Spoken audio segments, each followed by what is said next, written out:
Just ahead, a potential game changer coming to Boone County. Details on a major sports facility on its way to a high-profile location in Lebanon and what it could mean for future growth. Also ahead, the world's first driverless car competition is about to take the green flag at the Yard of Bricks. More on the Indy Autonomous Challenge and the Indianapolis Motor Speedway's historic role in driving automotive innovation. Plus, I'm Mary Rachel Redmond at the Indianapolis International Airport. Whether you're traveling for leisure or for business, your options just got a whole lot better this week. More on Contour Airlines coming up.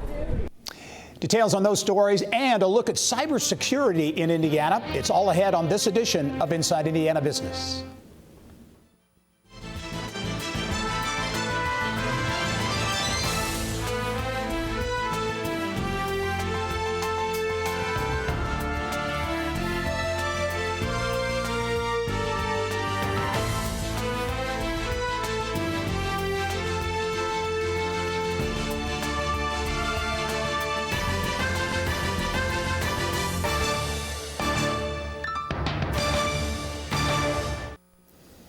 Hello and welcome to Inside Indiana Business. I'm Gerry Dick. Lebanon is taking a big shot at winning a chunk of the nation's $45 billion travel sports tourism industry.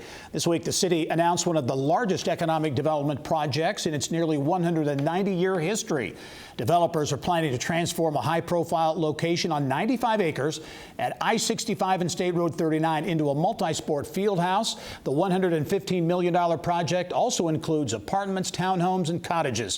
Construction could start soon in the first half of next year. It is viewed as a potential game changer for Lebanon, and if it does what Grand Park has done for the city of Westfield and Hamilton County, it could pay off in a big way. For more on what the project means for potential growth and economic development, I'm pleased to be joined by Lebanon Mayor Matt Gentry and a man who's no stranger to developing athletic facilities like this one, Card & Associates President and CEO Andy Card. Gentlemen, welcome to the program. Thanks for having us, Gary. You bet. Mayor, this is a big project, $100 million plus, high-profile location, the old Holodome site, I-65 and State Road 39. How big is this project in terms of, Lebanon's future potential growth? For us, it's a giant leap. I think we've done a great job over the last few years attracting a lot of commercial companies, but this is kind of our first foray in kind of the more tourism sector, youth sports. And of course, with that will come the restaurants, retail, and we're very excited about that. I think it's interesting. People know Lebanon along the I-65 corridor there for distribution and logistics, obviously. But you mentioned that youth sports now, but we've seen big investment from companies like Monosol in the life sciences sector, Ken's Foods in the food category. The diversity play is kind of coming into focus in Lebanon. Yeah, exactly. We've been trying to diversify our tax base here, essentially, and we're trying to diversify, the sectors we serve in our community. And so, obviously, hitting the food manufacturing has been good for us. Logistics has always been that base, but we are trying to try new things, and we're very excited to have a new partnership with Card to try youth sports now. All right, Andy, we're seeing some renderings of the project, major project. Give us the hits, runs, and errors, if you will, on what this project is all about. It's it's about nearly 100-acre development, Gary. It's going to be anchored by a 270,000 square foot sports facility, like you mentioned before, 8 indoor courts, 2 full football fields, baseball, softball, volleyball, all the sports amenities will be inside, as addition to 20 square foot of tenant space, which is like businesses where their customer base is walking through our front door. This facility will move about 60,000 people on average a month through the front door. And we also, what'll be different on this project versus some of our others, we're going to have a championship court that will be able to seat in the 2,000 to 2,500 people. So we'll have a championship court for major events. You are no stranger to development of these facilities, and this is a big one, but you're certainly involved in owning and operating the Pacers Athletic Center in Westfield at Grand Park. You've got developments in Noblesville, Pendleton. What do you look for? What made Lebanon attractive for this investment? Well, I'll tell you, it starts with the city leadership at the top, Mayor Gentry and I. have been talking for nearly 3 years now. And all through the process, Mayor Gentry and his staff have been extremely supportive. And probably the biggest thing along with that support is the fact that this specific site where the old Holodome was is right off I-65 and has great infrastructure and interstate access, which is it's paramount to our facilities due to the number of people that we're moving in and out of. Yeah, big growth area in Lebanon. And I got to ask you, where's the saturation point? We've seen all these developments throughout central Indiana, not to mention other parts of the state. When is it going to be enough in terms of youth sports and tourism? Well, we're nearly there. This facility announcement certainly helps close the circle. We will be announcing another major facility in the northern end of Indianapolis here shortly, and then another facility on the south side of Indianapolis, and I think that'll about do it for Indiana. Okay. So we begin to move across the country. Very good. Mayor, I've got to ask you, with all of this news, this most latest big announcement, Steve Finke has another big residential project going on in your community as well. I mentioned the life sciences, distribution, logistics, the food service sectors. Seems to be a lot of things coming together now. Do you view this as somewhat of a defining moment for Lebanon and what the future in that community will be like? Yeah, I think this is a turning point for us. We've been essentially spending the last 5-6 years preparing for growth. We've seen what's happening in Boone County, the fastest growing county, second fastest growing county in Indiana. And so we've been trying to prepare for this, get ready for this. And, of course, this announcement is just going to add fuel to that fire. Big news in Lebanon, a $100+ million development, a project, the latest in a series of projects happening in that Boone County community. Mayor Matt Gentry, also Andy Card, the CEO of Card and Associates. Appreciate you taking the time. We look forward to following the project. Thanks for having us. Gary. All right. Well, Newburgh, Indiana's BRYAN NEALE is not only an NFL referee, he's a motivational speaker, sales coach, and self-taught musician. He's my guest this week on the Business and Beyond podcast. BRYAN dreamed of becoming an NFL referee when he was a student at IU, where he started officiating high school JV games. It took 25 years, but he finally made it to football's biggest stage. When he's not blowing the whistle on Sundays, BRYAN runs Indianapolis-based sales coaching company Blind Zebra Consulting, and he says decisiveness is one of the parallels to business and refereeing. We can't really stand out there for 10 minutes. Did he hold him? Kind of. I don't know. Maybe we sort of have to do something, right? So we have a phrase in officiating I think works in business. It's be wrong strong. Be wrong strong. And I see when business leaders get hesitant to decide is usually when things go the wrong direction. Much more with NFL referee, sales coach, and Hoosier native BRYAN NEALE on the latest edition of the Business and Beyond podcast. To check it out, go to InsideIndianaBusiness.com. Click on the subscribe tab beginning Monday. A first ever for the Indianapolis Motor Speedway. Race cars whipping around the 2.5-mile oval without drivers behind the wheel. IMS President Doug Boles has details on the impact of the Indy Autonomous Challenge when we come back.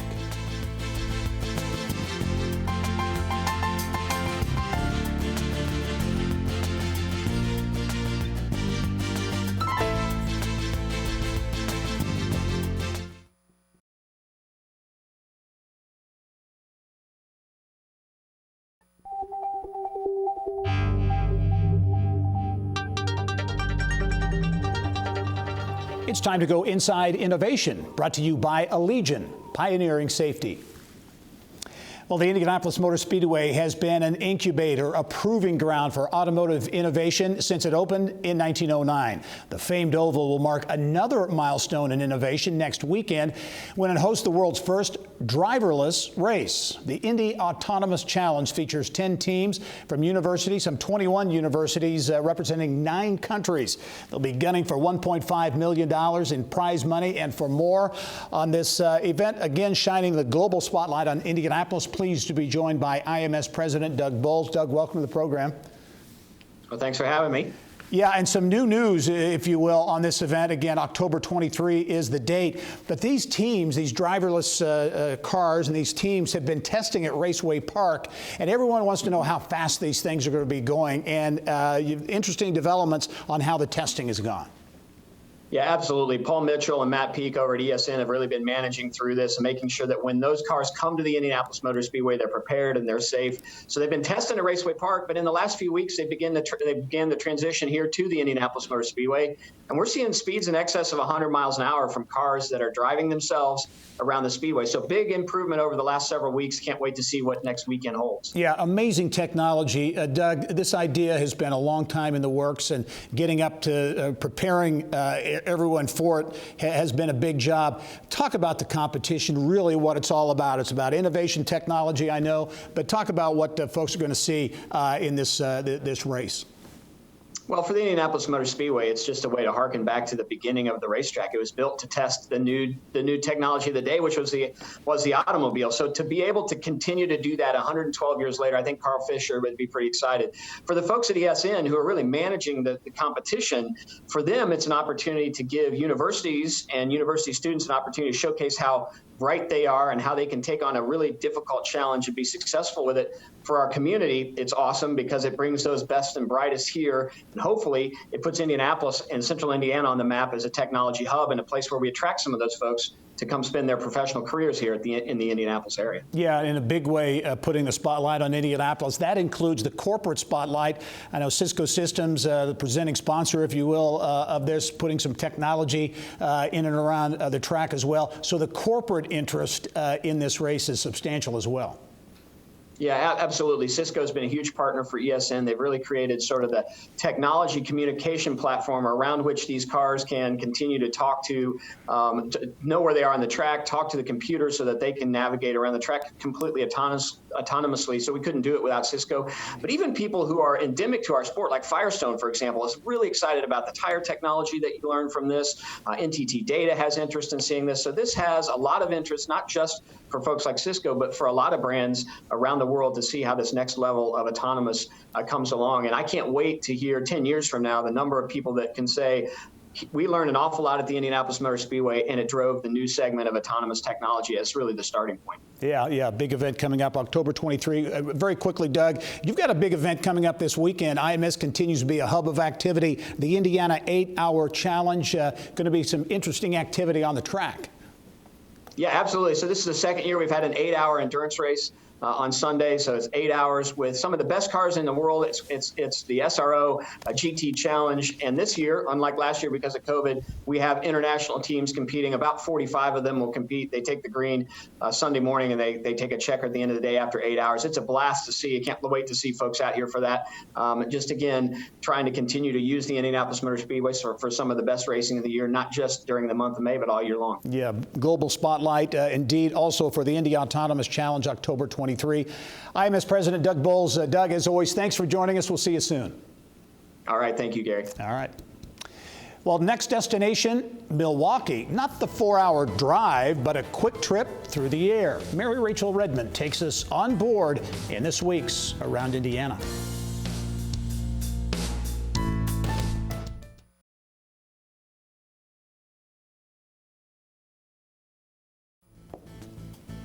Here's what's making news now around Indiana. Well, Indianapolis International Airport has been on a bit of a roll. Last month, it received the largest single federal grant in its history, totaling more than $56 million from the Federal Aviation Administration. And this week, Indianapolis International launched its second airline of the year. Around Indiana reporter Mary Rachel Redmond takes to the skies for that story. Fly me to the moon. Take photo ID. Or Milwaukee in my case. These are my favorite. Makes you feel like you're extra athletic. But anywho, this week IND took one small step and one leap for nonstop destination flights with the official rollout of Contour Airlines. Connecting Indiana to the world and to the rest of the country is really important to us. We're so excited about Contour Airlines connecting Hoosiers to drive markets, Milwaukee, Pittsburgh, and Nashville. Never heard of Contour? I hadn't either. But the Smyrna, Tennessee-based premium low-fare air service reaches across 17 13 cities nationwide. Plus, it's not every day you get to test an airline. Thank you. A scan of the ticket. Here we go.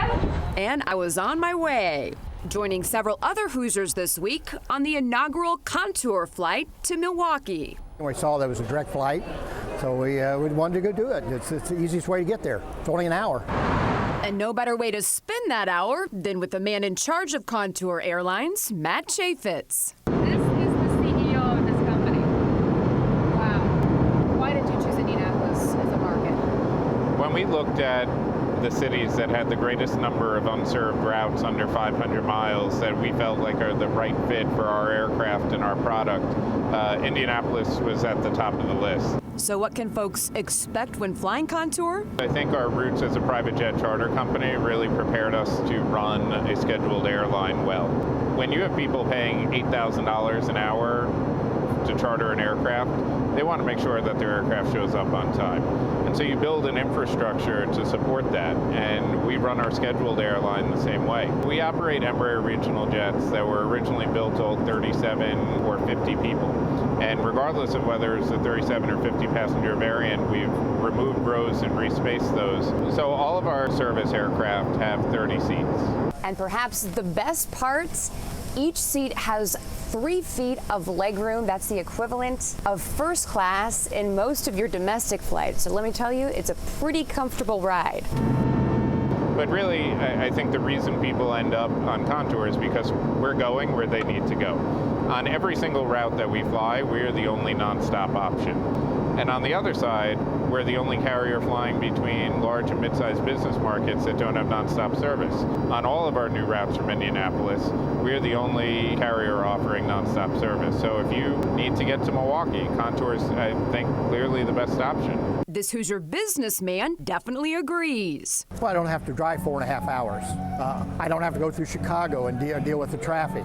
I don't have to stop and, it takes 6 hours or 7 hours to get up there because you got to stop and eat, get gas. And just like that, we're here in Milwaukee, minus the 5-hour drive. It took us 1 hour via flight. Now we're checking out the Miller Brewing Company. Just a little one-day vacation.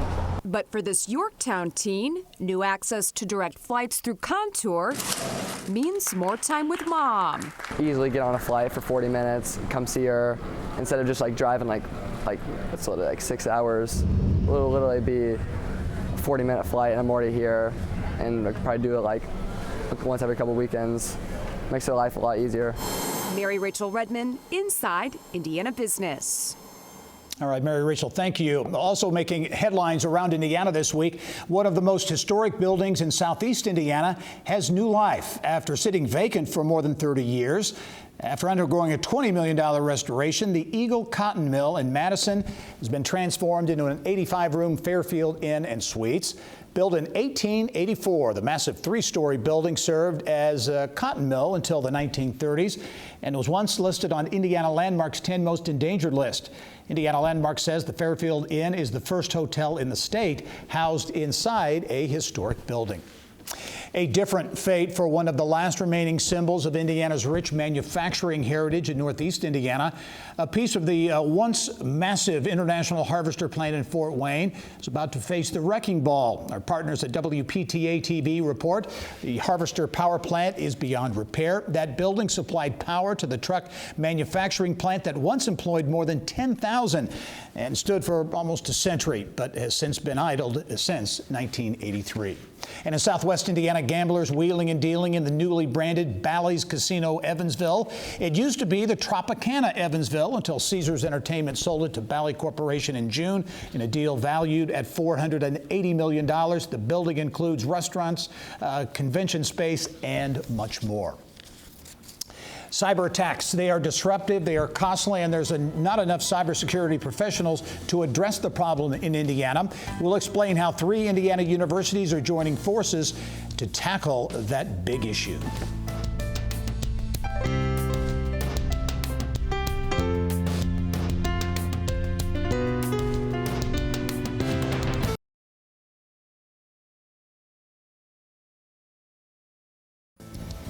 Well, here's an eye-opening number for you. More than $400 million was paid in ransoms to cyber attackers in 2020. That's more than 4 times the rate in 2019. Cyber attacks are disrupting vital services like health care. 3 central Indiana hospitals and healthcare facilities have been targeted over the past number of months. Indiana, Purdue, the University of Notre Dame all joining forces to combat the problem by hosting a cybersecurity summit for Indiana policymakers and business leaders. For more, I'm pleased to be joined by the chair of the cybersecurity program at Indiana University, Scott Shackelford. And Scott, welcome to the show.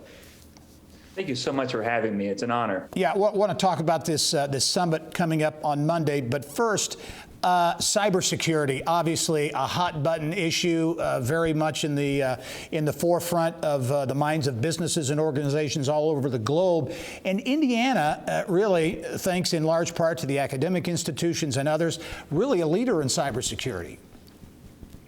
We're in a fortunate position. As you say, a lot of the trend lines don't look particularly promising. Ransomware rates alone have gone up at least 45% since last December. And of course, that's during, as you pointed out, an ongoing global pandemic. But we are fortunate to have so many leading research universities and businesses in the state that we can leverage to hopefully help bend these curves. Yeah. Scott, put a kind of a point on this severity here, because this is not just a global deal. This is hitting home here. I mentioned the healthcare organizations, Eskenazi Hospital, Johnson Memorial, Hancock Regional, among others, targeted, some paying ransoms, actually. This is really hitting home in Indiana. It really is. We were fortunate to help work with the Indiana Executive Council on cybersecurity this last year to produce our first ever state-level snapshot to take a look at how businesses are faring with a variety of different cyber risks and how well they're using best practices. And we found, for example, that unfortunately more than 20% of these businesses have reported experiencing a cyber attack within the last 3 years. And of course, many, unfortunately, are just not aware that they had experienced such an attack. And in terms of the good news, the word's getting out. There's a lot of concern about this issue, including ransomware, but still a lot of confusion about what we can do about it. Where should we put that next dollar of investment? Yeah, another big challenge, Scott, is workforce and getting workers trained in these key areas and into the workforce. Indeed, when you look across Indiana alone, there's more than 2,300 open cybersecurity positions right now, with estimates nationwide ranging from 500,000 to north of 3 million already. Indeed, it's a vital helping profession of the 21st century that's just going unfulfilled. So there's a big negative unemployment rate, and we at our Indiana universities are happy to help support and create that pipeline. Hey, you only have about 30 seconds, Scott. Tell us about this summit. IU, Purdue, Notre Dame, high-profile speakers, including Dan Coates. Tell us about this summit. Our goal was to convene cybersecurity thought leaders, get them in front of policymakers and businesses to give them the information that they sorely need to help make educated decisions. As you said, this is the first time our 3 universities are joining forces in this way, but it won't be the last. We're hoping to make this an annual gathering. Scott Shackelford, the chair of cybersecurity at IU Bloomington. Thanks for joining us. Big event coming up on Monday. Well, ahead in our next half hour, a new resource for Indiana's nearly 2,000 blind or visually impaired preschoolers. More on how visually impaired preschool services is helping these kids prepare for the future.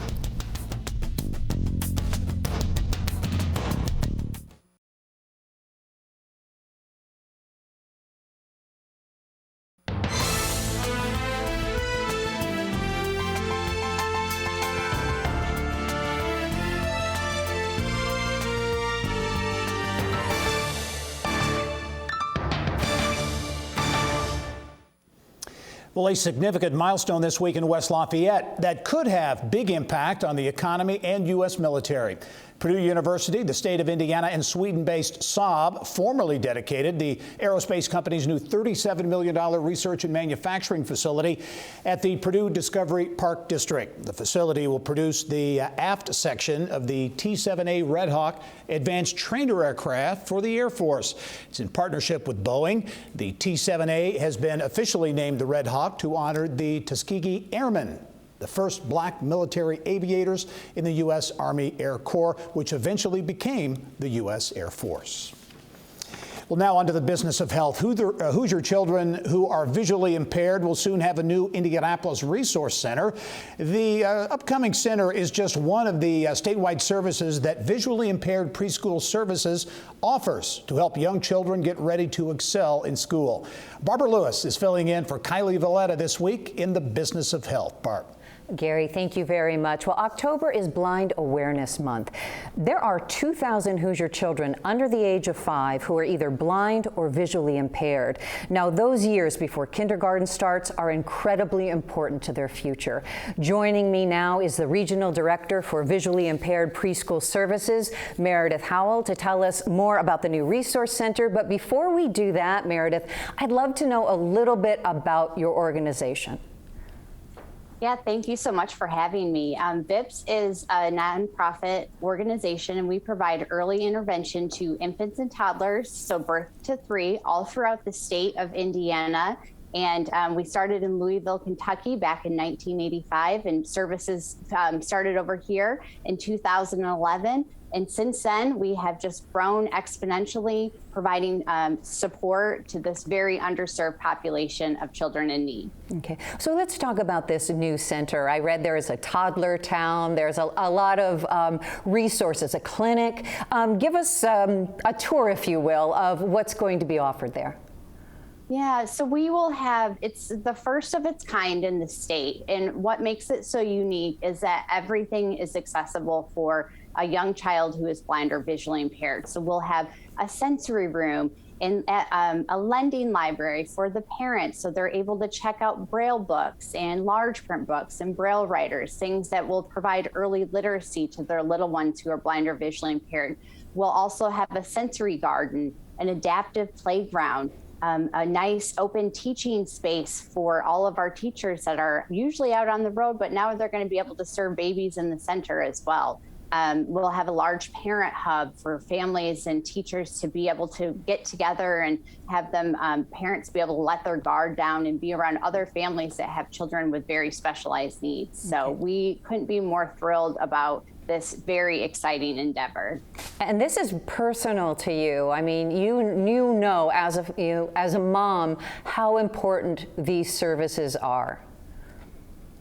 I do, yes. So my daughter Lola is now 10, but we were served by VIPS years ago, and it was such a life-changing experience that I now get to wake up every day and advocate for families like my own. So it's wonderful that we're going to have this new center that has never existed in Indiana. And now my daughter, you know, it's too late for her. She's older now, but it won't have to be too late for another family who has a young child who's blind or visually impaired in Indiana for much longer. Okay, so what do you feel are the real skills that these children will receive? How will this really make the difference for them in these preschool years? We work on everything from, we're working on cognitive skills, developmental skills. How do you bond with your baby if your baby doesn't make eye contact with you? How do you get her to crawl across the room if she can't see you in order to be motivated to crawl? So there are all these little things that just don't come naturally to a sighted parent. And so we work on all the developmental skills. And we're also working on early literacy and communication and, you know, all social skills, things that these kids will need to go on and have a level playing field with their sighted peers as they enter into preschool or kindergarten. Well, Meredith, thank you so much for your time, and we wish you all the best at the new Resource Center and then also what you're doing statewide. Thank you so much for being our guest. Thank you so much. And Gary, back to you. All right, Barb, thank you, and great to have you in studio again as well. Well, former Indiana Secretary of Commerce Jim Schellinger has a new job. He's joined Butler University as Ambassador of Global Relations in the Office of the President. Schellinger resigned in March as Secretary of Commerce. In the new position, he'll work closely with Butler President James Danko to elevate the school's national and global reputation in education.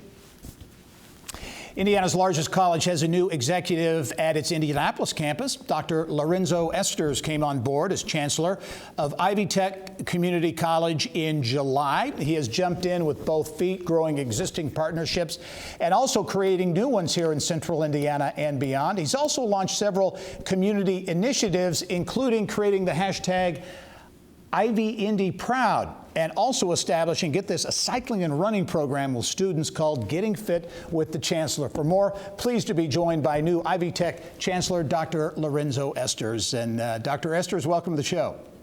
Thank you so much, Gary. It's a pleasure to be here. Okay, before we get to the nuts and bolts here, I got to ask you about that Getting Fit with the Chancellor. I think that's a great idea. How did that go?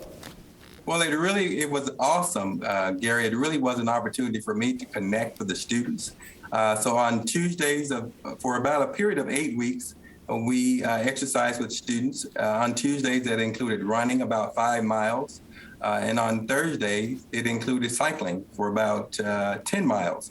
We had about 30 students or so to join. It was a great opportunity for me to connect with the students, to learn about their goals and aspirations or any challenges they may be facing. And actually, it helped me drop a few pounds as well. That's great. A true win-win. I like it. Hey, Dr. Esters, talk about your background, because you come to Ivy Tech, I think, with a unique perspective on higher education and really the challenges, the opportunities that exist today in the ever-changing world of higher ed. Absolutely, Gary. And let me just tell you, first of all, I'm a first-generation college attendee. I grew up in a working family, working class family. My father succumbed to cancer when I was 3 years old, so I understand the importance of an education and the ability to connect that education to work as a pathway out of poverty for me. So I have spent my career at the intersection of college access, college success, and career readiness for students. So it's not just about the education or the credential, but it is really the ability to connect that education, that learning to work that leads to a sustainable life, if you will, and a fulfilling career. Yeah, that whole work and learn model, if you will, I know is very central to that, what you're talking about there. As you look at your vision for Ivy Tech and rolling that out in the months ahead, what are the keys? What some of your goals? Well, let me just say, first of all, as a system, our president, Sue Ellsman, is very, very innovative leader, and certainly she is passionate about the positive education. And she has given us an ambitious goal. And that goal is to produce about 50,000 certification certificates and associate's degrees annually over the next several years. So my goal, first of all, is to do our part here in Indianapolis, Gary, in the achievement of that goal. And that's going to require being a campus without walls. So my model is, how do we take the campus to the community? And in my opinion, there are several ways that we're going to be focusing on doing that. And that is working through community-based organizations, faith-based organizations, taking the degree and credentials to employers, meeting employees where they are. So we have a program called Career Coaching and Employee Connections, and that, or CCEC, it focuses on ensuring that we're providing one-on-one coaching for students, helping them with resume writing, et cetera, but also creating tailored or customized training for employers. So my vision is to ensure that we're taking the campus to the community, number one, to achieve those goals around certifications and associate's degrees. Yeah, certainly attainment and alignment, very important issues. As you look at the relationship that certainly exists now, but how you view that relationship between Ivy Tech and the business community to make things happen. Absolutely. So what we want to do is ensure that we are meeting the needs of those employers. And to do that, what we've done over the last several weeks is we've brought on 6 new individuals to our campus board of trustees, representing various industries, whether it's healthcare, agriculture, labor, et cetera. So that we are remaining informed, if you will, about the needs of these employers moving forward. The other opportunity for us, though, is we're doing a major convening where we'll be working with people like the Indianapolis Airport to ensure that we're creating pathways for their employees to degrees or credentials. One of the things we know, Gary, over the last several months, in the midst of this pandemic, individuals have decided they want to change jobs or they want to choose a different career. It's our opportunity to ensure that we're providing pathways for them to do so by working with employers, whether it means providing paid opportunities for them to earn certifications right on the employment site, et cetera. All right, the new Indianapolis Chancellor for Ivy Tech Community College, Dr. Lorenzo Esters. Dr. Esters, it's really been a treat talking with you, learning about your vision for the school, and look forward to seeing you soon. Thank you so much, Gary. All right. Well, the Fieldhouse of the future reaches another milestone. Next, we'll update you on the nearly completed second phase of the massive facelift going on at Gainbridge Fieldhouse.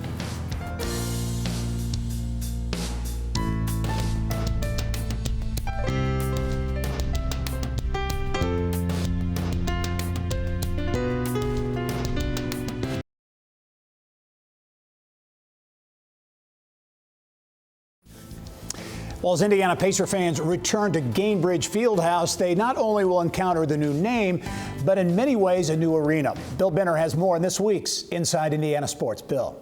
Gary, thank you. Just as the Pacers will have a new old coach in Rick Carlisle, they will also be performing at a new old Fieldhouse as Phase 2 renovations of the downtown venue have been completed. What will fans see and experience? Well, here to provide the details is Rick Fuson, President and Chief Operating Officer of Pacer Sports Entertainment.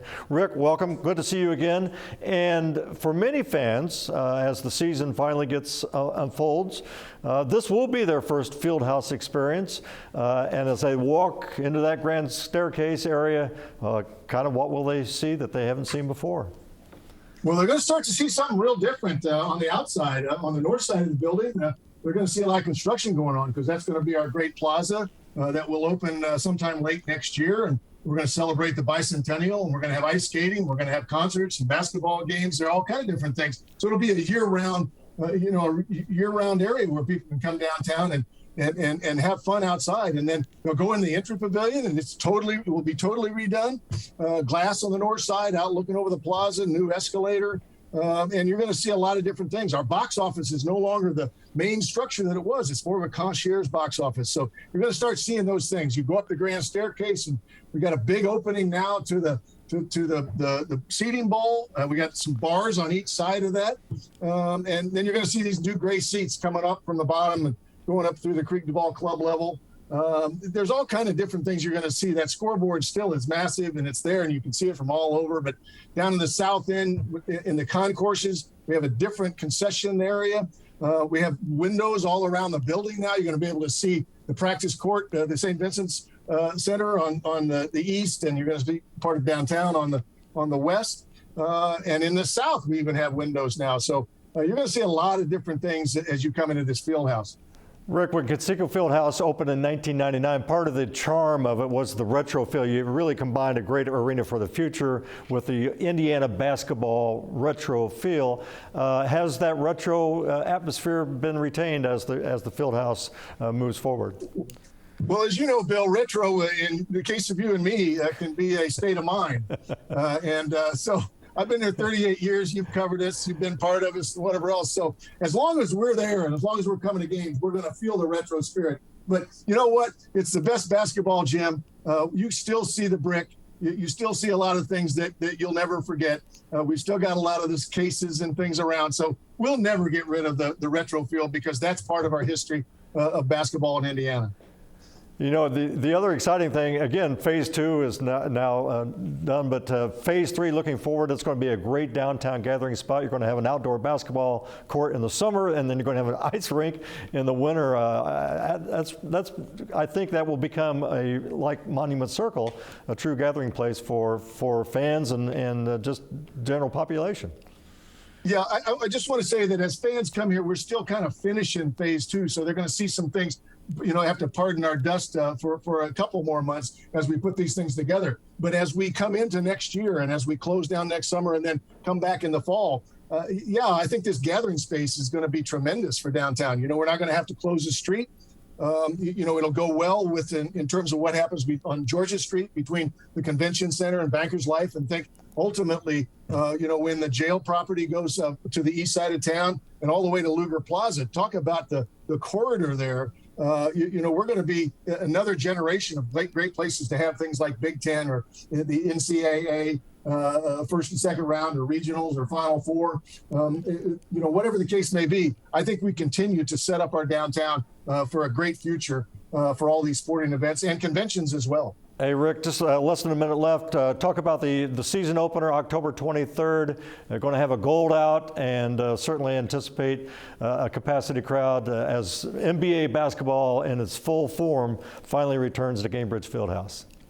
Yeah, it's going to be really exciting. You know, you think about it, you know, we haven't been in a full gym under any case in basketball for 19 months, almost 20 months now. After the Big Ten stopped and the NBA went down, you know, we were in the bubble, and then we had modified crowds last year. But think about that. Think about the pictures that you might have seen from the Gold Out, or think about you're cutting your grass and you're wearing that T-shirt. This is a new start.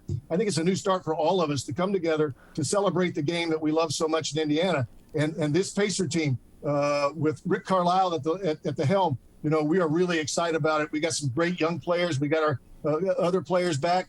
And I think we're really looking excitement in downtown Indianapolis for the Indiana Pacers as we go forward in this new season. Well, Rick Fuson, President and COO of Pacer Sports and Entertainment. Exciting time for Gainbridge Fieldhouse. Congratulations to you, Mel Raines, and all the Pacers team for this phase of the renovation. And we look forward to seeing you soon. Thanks, Rick. Thanks, Bill. Appreciate it so much. All right, Gary, back to you. Well, Indiana born and bred BRYAN NEALE spends much of his time not on a basketball court, but on a football field where he works as an NFL referee. He's my guest this week on the Business and Beyond podcast. BRYAN grew up near the Ohio River in Newburgh, playing football and graduating from Castle High School. He went on to IU, where he realized he wasn't going to cut it on the field as a player, but thought maybe he could as a referee, and he did. BRYAN spent 25 years officiating high school games and also many at the college level, set up his own sales and consulting business in between, and he got the call from the NFL in 2014 during a call with clients. And I looked down, and we had about 10 minutes left in the session. I get a caller ID flash up that says NFL, because I put the number in, you know, just in case they called. I wanted to have it, you know, locked and loaded. And instead of saying goodbye or I got to go, I just hung up on my clients and answered the phone on the other side. And it was Dean Blandino. Dean's, everybody knows Dean. Most people do if you're an NFL fan. And he said, hey, I know you've been working for Bill Carollo in the Big Ten, and I'd like to ask you to come referee for us in the National Football League. And I started crying right there. 11:48 a.m., March 22nd, 2014. How's that? I remember the vivid memory. It was the Cowboys and the 49ers. It was the afternoon game. I remember just staring at the helmets, like the Cowboys helmet or the 49ers. And I'm like, this is, yes. And I'm like, it's a 49. And I'm like, what am I? Because I'm telling you, inside, I'm a slow kid from Newburgh. I mean, I am. There's just no taking that out of you. And I'm like, what in the heck am I doing here? And then the game itself was more of a blur. And, but it was, I remember that so vividly, those staring at those helmets thinking, man, like, this is it. Like, these are real. This is real, you know? Crazy. Yeah. You know, the last thing you want to have happen is for some, you know, defensive lineman coming or linebacker full speed at you and, you know, over the top. So number one rule, self-preservation. Always get out of the way if you have to. But our positioning, that the NFL does a really good job taking care of us. We're in positions to avoid getting injured. We have a whole fitness program and a fitness instructor that works with us by position. So we get movements and workouts that are actually specific to our movements by one of the 7 on-field positions. And all those are intended to help keep us safe and keep injury down, which so far for me, touch wood, they've done a good job with. Really interesting conversation with business consultant and NFL referee BRYAN NEALE. To check it out, go to InsideIndianaBusiness.com and click on the subscribe tab on Monday. Well, a mountain biking accident left him paralyzed, but there's no quit in Tom Morris. More on his journey and his role serving as one of Indiana's biggest voices to help the disabled find work when we come back.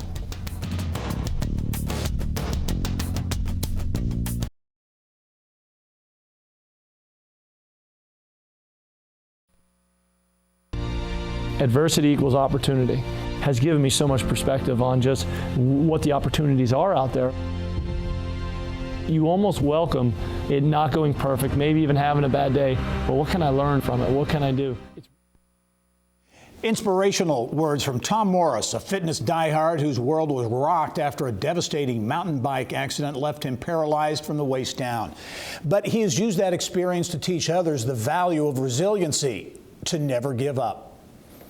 For more than 15 years, Tom has served as an assistant athletic director for athletic performance, developing, implementing strength, conditioning, flexibility, and speed for Indiana University's 24 men's and women's Division I programs. He's also a key driver to educate the state through the Indiana Work to Include Coalition, educating the state to raise awareness about disability employment. For more, pleased to be joined on the show this week by Tom Morris in Bloomington. Tom, thanks for joining us.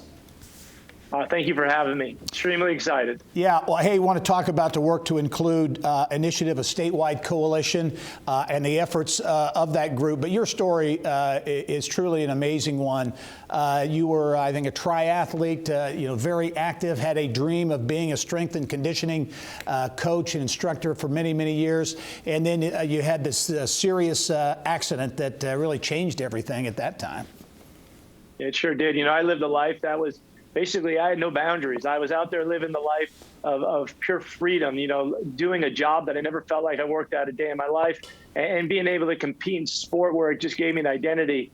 And then 9 years ago, a mountain bike accident made that all come into question. And it pretty much zeroed me out, paralyzed me from the chest down, and it left all four limbs either impaired or not working at all. Wow. Was there a moment, obviously, that you thought that was your dreams career-wise had ended? Was there a moment that kind of changed you and say, hey, listen, I'm going to make this happen. I'm going to continue to follow my dream and follow through on it? Yeah, it was four days after this accident. I'm still feeling pretty good. But on the fifth day, the reality of everything that was taken away from me really came out. And I learned that I'd lost all my independence. And that was the moment that it really rocked me and made me question what was happening and how I'd be able to come back. But it only lasted about 12 to 15 hours.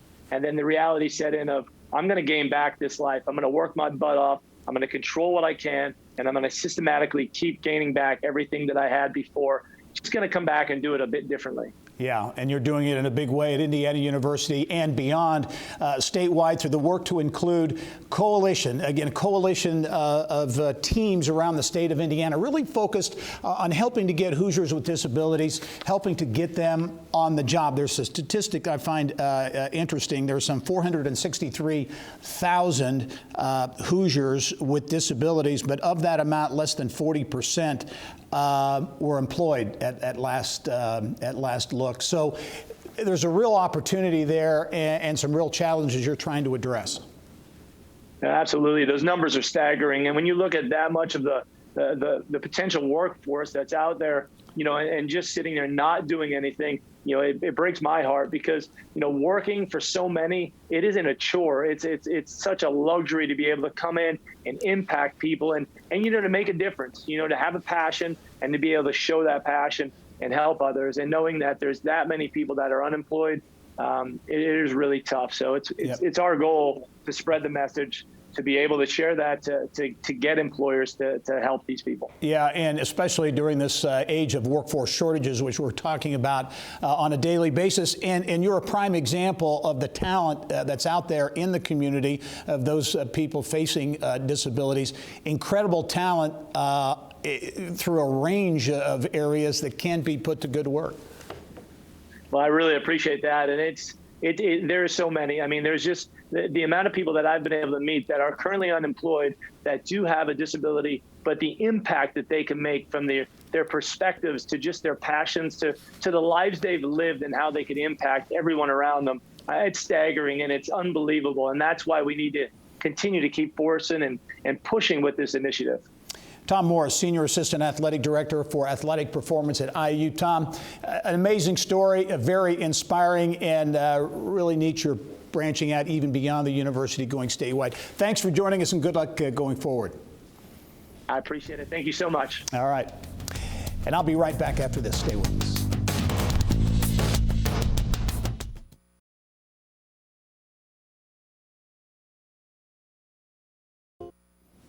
Coming up next week on the show, it was a major win for the Indiana Life Sciences Initiative. It is now coming to life in Westfield. Fortune 500 giant Abbott opening its $38 million manufacturing complex in Hamilton County with plans to add 400 to 500 jobs in future years. We'll take you inside this new manufacturing operation, plus more technology coming to a Bureau of Motor Vehicles branch near you. A new partnership will enhance a relationship between the BMV and Salesforce.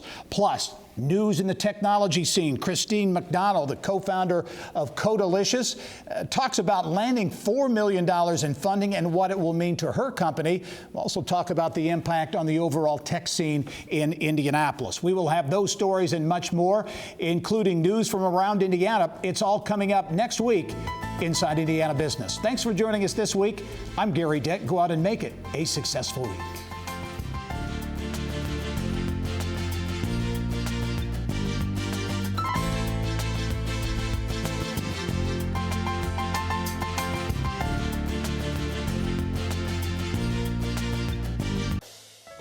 Inside Indiana Business with Gerry Dick is a production of Grow Indiana Media Ventures